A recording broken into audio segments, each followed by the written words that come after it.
कह दिया वह शब्द थे, जो नहीं कह सके वह अनुभूति थी, जो कहना है फिर भी नहीं कह सकते वह मर्यादा है। कवि की भाषा में शब्द शब्द नहीं रहते, कवि की भाषा में शब्द अनुभूति बन जाते हैं। वे शब्द निसर्ग, प्रेम, श्रद्धा, सुख, दुख, आनंद ऐसी कई भावनाओं का हमें अनुभव दे जाते हैं। कविता पढ़ाना शिक्षिका की संवेदना से जुड़ा हुआ है।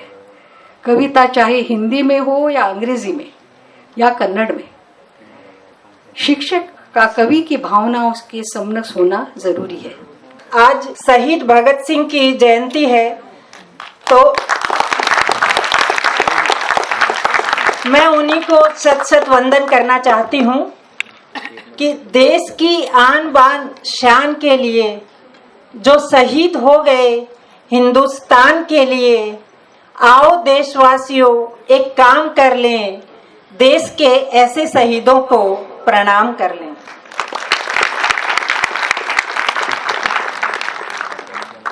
यहाँ बैठे chief guest Mrs Yashodhara Ghorpade, Surya Prabha और यहाँ बैठे सभी वरिष्ठ साहित्यकार।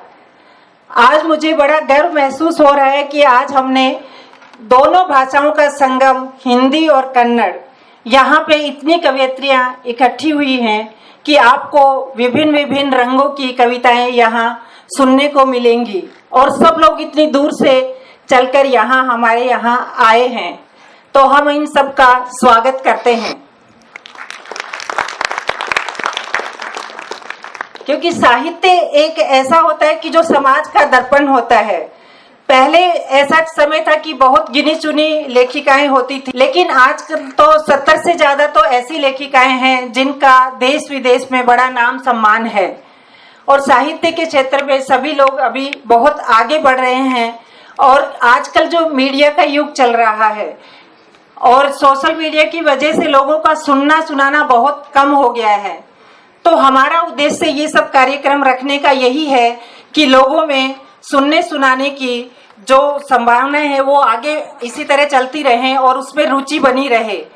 क्योंकि सुनने सुनाने का और जो सामने बैठकर सुनते हैं उसका एक अलग ही आनंद होता है और आप लोगों का आपस में सबका एक दूसरे से परिचय होता है। अभी हम लोग थोड़ी देर के लिए ही सब लोग मिले, तो सब लोगों ने एक दूसरे के क्या लिख रहे हैं, क्या कर रहे हैं और एक दूसरे को जानते हैं, समझते हैं। क्योंकि पूरा देश एक हमारा विभिन्नताओं का देश है।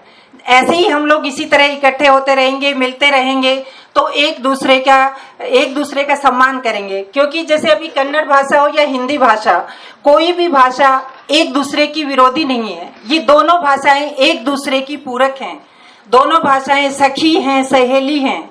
तो हमें जो भी हमारे देश की सब भाषाएं हैं, सभी भाषाओं को सम्मान करना चाहिए। कोई एक भाषा को तो राजभाषा बनाना ही पड़ता है। एक राजभाषा, एक राष्ट्रभाषा तो अपने देश की होनी ही चाहिए। तो अनेकता में एकता, और ये जो साहित्य हमने रखा है, हम चाहते हैं कि आप सबको, सोचते हैं कि सबको बहुत अच्छा आनंद आएगा। आप सब लोग इसको ध्यान से सुनिएगा। धन्यवाद। सबसे पहले मैं सभी को धन्यवाद देना चाहती हूँ और बधाई। सबने बहुत अच्छी कविताएं सुनाई और सब लोगों को आनंद आया होगा। तो सबसे पहले तो आप सब लोग यहाँ आए, उसी में मैं 4 पंक्तियां कहना चाहती हूँ कि हर सुख में हम साथ साथ हैं, हर सुख में हम साथ साथ हैं, दुख भी हमारे साझे हैं, टूटे न कभी ये प्रेम के धागे जो हमने आपस में बांधे हैं। थोड़ा रस परिवर्तन करते हुए 2 हास्य की छोटी छोटी कविताएं सुनाती हूँ। जैसे नेताओं के बारे में आपको पता है कि इस्तीफा उनकी जेब में ही रहता है, तो उसी पे मैंने कुछ एक पंक्तियां लिखी हैं कि एक नेता की पत्नी ने पति से कहा, एक नेता की पत्नी ने पति से कहा, स्वीकार करो मेरा इस्तीफा पत्नी पद से। जब देखो उलझे रहते हो भाजपा और जद से। पति मुस्कुराए और बोले, क्योंकि पति को तो मनचाही मुराद मिल गई। पति मुस्कुराए और बोले, ये एक नेता का है वादा, स्वीकार तुम्हारा त्याग पत्र अब तंग ना होगी ज्यादा, बस प्रिय इंतजार कर लो जब तक, बस प्रिय इंतजार कर लो जब तक, दूसरी व्यवस्था हो तब तक।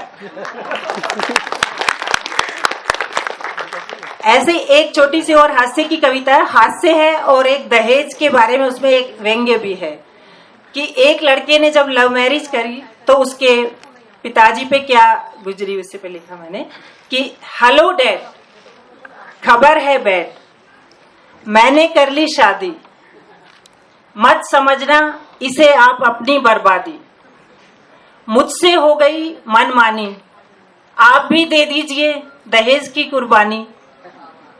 बाप गिरा चक्कर खाकर, बाप गिरा चक्कर खाकर, क्या मिला है बेटा मुझे सताकर, कार दिलाता कैश दिलाता, बिरादरी में नाम मेरा भी हो जाता, बेटा अब मैं जिंदा ना रह पाऊंगा, बेटा अब मैं ज्यादा जिंदा ना रह पाऊंगा, करोड़ों का था कैश तू, कौड़ी में कैश हो गया, मेरा सब कुछ खो गया।